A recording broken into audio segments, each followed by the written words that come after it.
Biridi block Jagatsinghpur ଜିଲ୍ଲାର ଶାଳିଜଙ୍ଗା ପଞ୍ଚାୟତ ଶଙ୍ଖପୁର ପଞ୍ଚାୟତର ଶାଳିଜଙ୍ଗା ଗ୍ରାମରେ ଉପସ୍ଥିତ, ଯାକି ଆମର ଏଠି ଆମର ଜଣେ ଉନ୍ନତମାନର ଅଭିଜ୍ଞ ଚାଷୀ ଭାଇ ଜ୍ଞାନରଞ୍ଜନ ଜେନା ଉପସ୍ଥିତ ଅଛନ୍ତି। ସେ ଗତ 2 ବର୍ଷ ହେଲା ଆମର ପ୍ରଡ଼କ୍ଟ ବ୍ୟବହାର କରି ତାଙ୍କର ଚାଷରେ କିଭଳି ଉନ୍ନତିମାନ ହୋଇଛି ବା ଅଧିକ ଅମଳ ପାଇଛନ୍ତି ସେ ବିଷୟରେ ତାଙ୍କଠୁ ପ୍ରତ୍ୟକ୍ଷରେ ସାକ୍ଷାତକାରରେ ସେ ବର୍ତ୍ତମାନ ଆମକୁ କିଛି ତାଙ୍କ ଚାଷ ବିଷୟରେ ଉଦ୍ବୋଧନ ଦେବେ। ଆଜ୍ଞା ନମସ୍କାର। ନମସ୍କାର।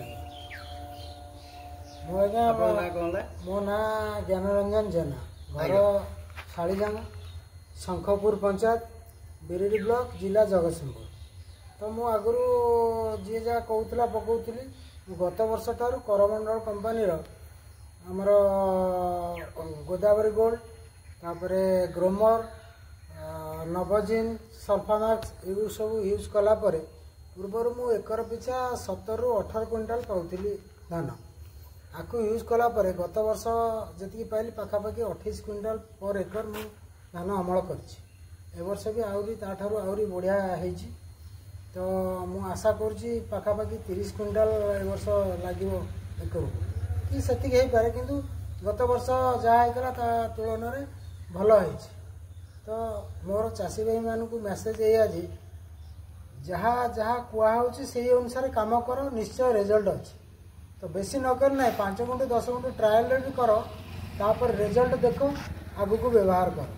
ମୋର କହିବା କଥା ଚାଷୀ ଭାଇମାନଙ୍କୁ ଏଇଆ। ବର୍ତ୍ତମାନ ଜ୍ଞାନ ବାବୁ, ମୁଁ ଆପଣଙ୍କୁ ପଚାରିବାକୁ ଚାହୁଁଛି, ଆପଣ ଟୋଟାଲ କେତେ ଜମି ଚାଷ କରନ୍ତି? ମୁଁ 4 ଏକର ପ୍ଲସ୍ ଚାଷ 4 ଏକର ପ୍ଲସ୍ ଚାଷ କରନ୍ତି।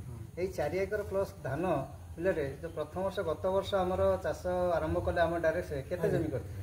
ମୁଁ ସେଇ 4 ଏକର ପ୍ଲସ୍ ସବୁ 4 ଏକର କରୁଛୁ।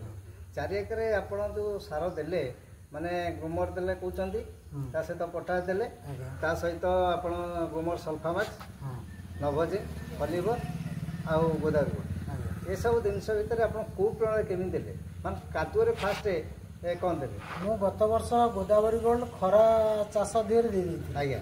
ତାପରେ ଗ୍ରୋମର 2 କେଜି, ପଟାସ କେଜି ଆଉ ନଭଜିନ୍ ଏଇସବୁ ତାପରେ ଦେଇଥିଲି।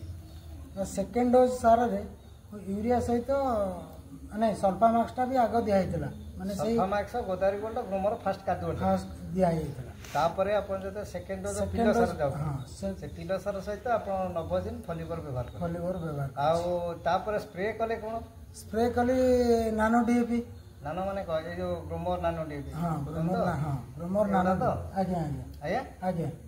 ଏଇ ଯେଉଁ ଗ୍ରୋମର ନାନୋ ଡିଏପି ସ୍ପ୍ରେ କରିବା ଫଳରେ ଆପଣଙ୍କର ବର୍ତ୍ତମାନ ଯେଉଁ ଫସଲର ଅବସ୍ଥା ଅଛି, ଆମେ ଯେଉଁ ଦେଖିଲେ ଧାନ ବର୍ତ୍ତମାନ କଣ୍ଡିସନ୍, ଆପଣ କେମିତି ଲାଗୁଛି? ନା ବହୁତ ବଢ଼ିଆ ରେଜଲ୍ଟ ଆସିଛି। ମାନେ ଗତ ବର୍ଷ ମାନେ ଯେତେବେଳେ ଆଗରୁ ଆପଣ ଏସବୁ ଜିନିଷ ବ୍ୟବହାର କରୁନଥିଲେ, ଆଜ୍ଞା, ସେତେବେଳେ ଆପଣ କେତେ ଏକର ୱାଇଜ୍ 4 ଏକର ଅମଳ କରୁଥିଲେ?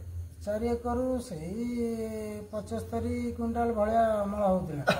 ଏବେ କିନ୍ତୁ 90 ପାଖାପାଖି ଛୁଉଁଛି। ମାନେ 4 ଏକରୁ ଆପଣ କହିବା କଥା 70-75 କେଜି ଅମଳ କରୁଥିଲେ। 75 କୁଇଣ୍ଟାଲ। ବର୍ତ୍ତମାନ ୟାକୁ ଦେଲା ପରେ ମାନେ 90 ପ୍ଲସ୍ ହେଇଛି। ମାନେ 90 ପ୍ଲସ୍ 100 ପାଖାପାଖି 100 କୁଇଣ୍ଟାଲ, ମାନେ 90ରୁ 100 କୁଇଣ୍ଟାଲ ଭିତରେ ହେଉଛି। ବର୍ତ୍ତମାନ ମିନିମମ୍ 27-28 କୁଇଣ୍ଟାଲ ଉପରକୁ ରହୁଛି। ଆଜ୍ଞା ନାଇଁ କି? ଆଜ୍ଞା।